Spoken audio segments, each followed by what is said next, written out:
ఏంట్రా ఏం మాట్లాడతావా? మాట్లాడు, నువ్వు కూడా మాట్లాడు. ఏం మాట్లాడుతావు? ఏం చదువుతున్నావు? Fifth class. బాగా చదువుతున్నావా? ఏ స్కూలు? శ్రీ చైతన్య. శ్రీ చైతన్య. ఏమో మంచి స్కూల్కే పోతున్నావు. సార్ నా పేరు కూడా మీ పేరే. ఏం పేరు? చంద్ర ఆదిత్య. చంద్ర ఆదిత్య. నువ్వు చాలా తెలివైన వాడు, ఇప్పుడే హుషారుగా ఉన్నావు. పెద్ద అవుతాయినాక ఏం చేస్తావు? ఆర్మీకి వెళ్తావు. శభాష్, దేశాన్ని కాపాడతావు. నమ్మకమేనా? Good, congratulations. దేశాన్ని కాపాడడానికి కావాలి, నీలాంటి దేశభక్తి ఉండేవాళ్ళు కావాలి ఈ దేశానికి. మనస్ఫూర్తిగా అభినందనలు, కంగ్రాచులేషన్. ఎంతమంది మీరు? 4, 5, 6 ఎవరు? నేను, సాయి, మా అమ్మ, మా నాన్న, మా తాత, మా నాని. ఓకే, గుడ్, బాగా చెప్పావు. సాయి ఏం చేస్తాడు?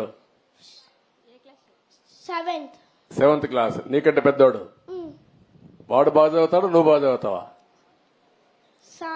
సాయి నువ్వు మంచోడా, వాడు మంచోడా?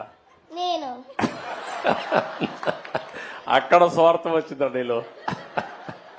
ఎవరు చెప్పాలి? అమ్మ చెప్పాలి, అవునా కాదా? అమ్మని చెప్పాను. ఏం చెప్తుందా? ఎవరు మంచోళ్ళమ్మా? సాయి కామ్ సార్, నేను కొంచెం ఫాస్ట్. అదేమ్మా, ఇద్దరు మంచోళ్ళు అంటావు నువ్వు. తల్లి ఎప్పుడు ఒక కొడుకు సైడ్ తీసుకోదు, ఇద్దరిని నచ్చ చెప్తాది. గుడ్, ఓకే అమ్మా. సార్ నమస్కారం సార్, నా పేరు కృష్ణప్రియ. సార్ మీరు ఎప్పుడు సంక్షోభంలో అవకాశాలు ఎత్తుక్కోవాలి అంటారు. మొన్న శ్వేతపత్రం రిలీజ్ చేశారు కదా సార్, దాంట్లో ఎప్పుడు పోలవరం కంప్లీట్ అయ్యిద్ది అంటే మీరు చెప్పలేదు కదా సార్. నా తల్లి, చాలా తెలివి ఎక్కువ అయిపోయింది అందరికి. ఇప్పుడు పోలవరం వచ్చింది ఇష్యూ ఏంటంటే అమ్మా, అక్కడ డయాఫామ్ వాల్ ఒకటి ఉంటుంది. మీకు అందరికి, రాష్ట్రంలో ఉండే అందరికి అర్థం కావాలి. పోలవరంలో నదిలో ప్రాజెక్ట్ వస్తుంది, ఎక్కడైనా సరే నదికి అడ్డంగా కడతాం.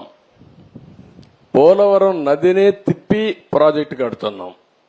ఈ నీళ్లు పక్కకు తీసుకొచ్చి అక్కడ ఎర్త్ కమ్ డ్యామ్ అంటే ఒక పెద్ద డ్యామ్ కడతాం.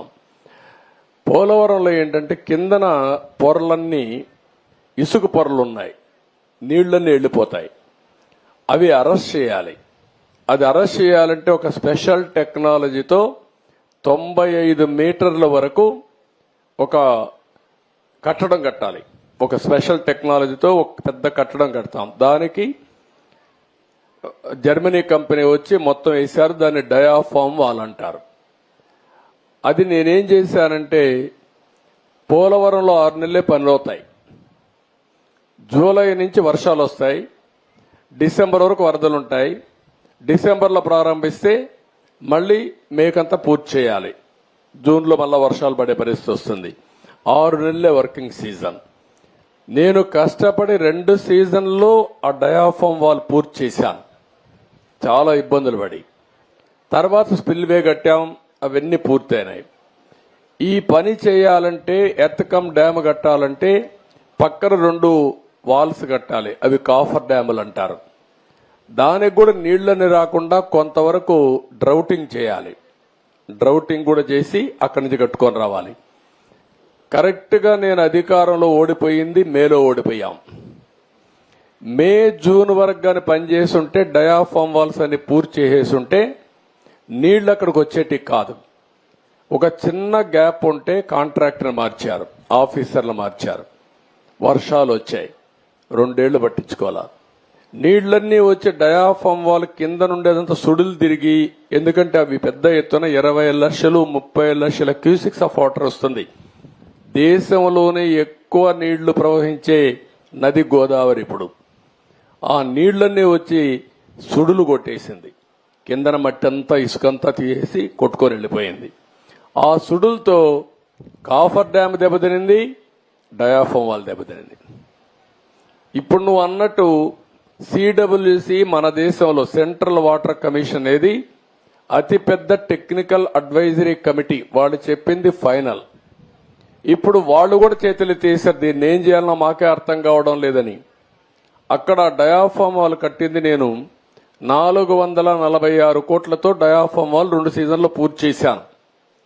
ఇప్పుడు 3 దిక్కళ్ల 33% కోసకపోయింది, దెబ్బతినింది. దానికి 447 కోట్లు అవుతుంది. ఈ 3 దిక్కళ్ల రింగ్ బండమారిగేసి కట్టేస్తే అయిపోతుందంటే అది కూడా మేము చెప్పలేము. ఒకవేళ మొత్తంగానే డయాఫామ్ వాల్ కట్టాలంటే 990 కోట్లు అవుతుంది. అది 990 కోట్లు. రిపేర్ చేయాలంటే 447 కోట్లు. ఒరిజినల్ గట్టిపై ఖర్చు పెట్టింది 446 కోట్లు. పైనుండే కాఫర్ డ్యాములు దెబ్బతిన్నాయి, అక్కడి నుంచి నీళ్లు వస్తున్నాయి. ఆ నీళ్లు అరెస్ట్ చేయకపోతే ఇది కట్టలేము.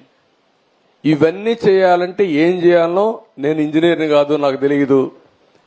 నేను అడ్మినిస్ట్రేటర్ని, నేను కట్టాలని తపనుంది. దాన్ని ఏం చేయాలో ఇంజనీర్లు చేయాలి. ఇప్పుడు వాళ్ళు ఏం చేశారంటే అమెరికాలో ఉండే 2 ఎక్స్పర్ట్లని, కెనడాలో ఉండే ఇంకొక 2 ఎక్స్పర్ట్లను తీసుకొచ్చి ఇప్పుడు పని అంతా చూస్తున్నారు. ఇన్స్పెక్షన్ చేశారు, నిన్న మొన్న వచ్చారు.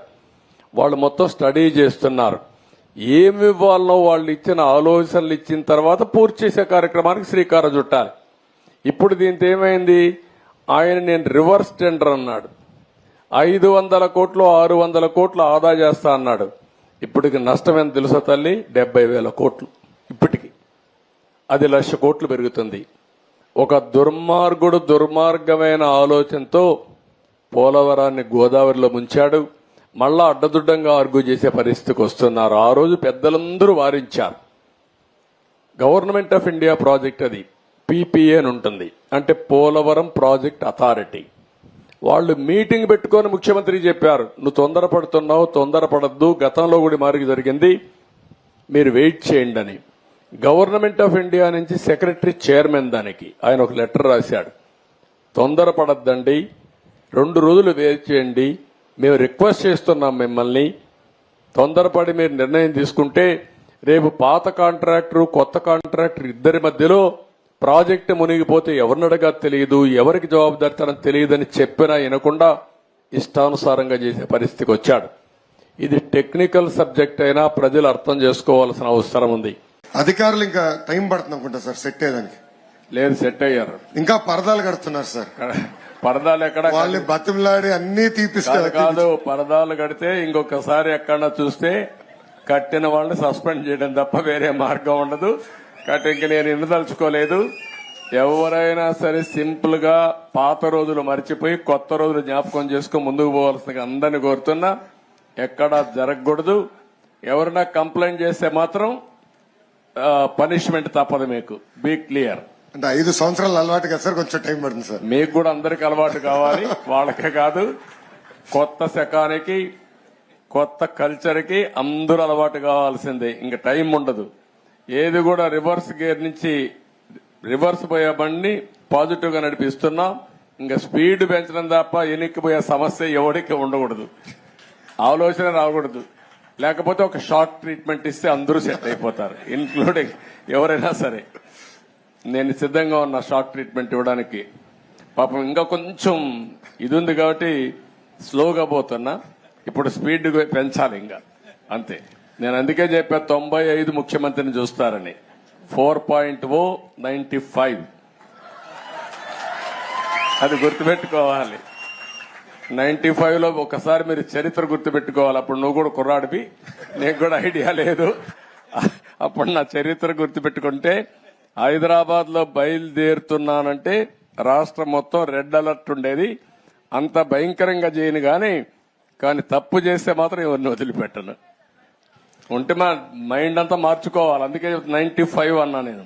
95 CBN 1.0 నాట్ 4. అది రిపిటేషన్ వస్తుంది. ఇప్పుడు ఇక్కడ మంత్రులకు ఉంటుంది, ఎమ్మెల్యేలకు ఉంటుంది, అందరికీ ఉంటుంది.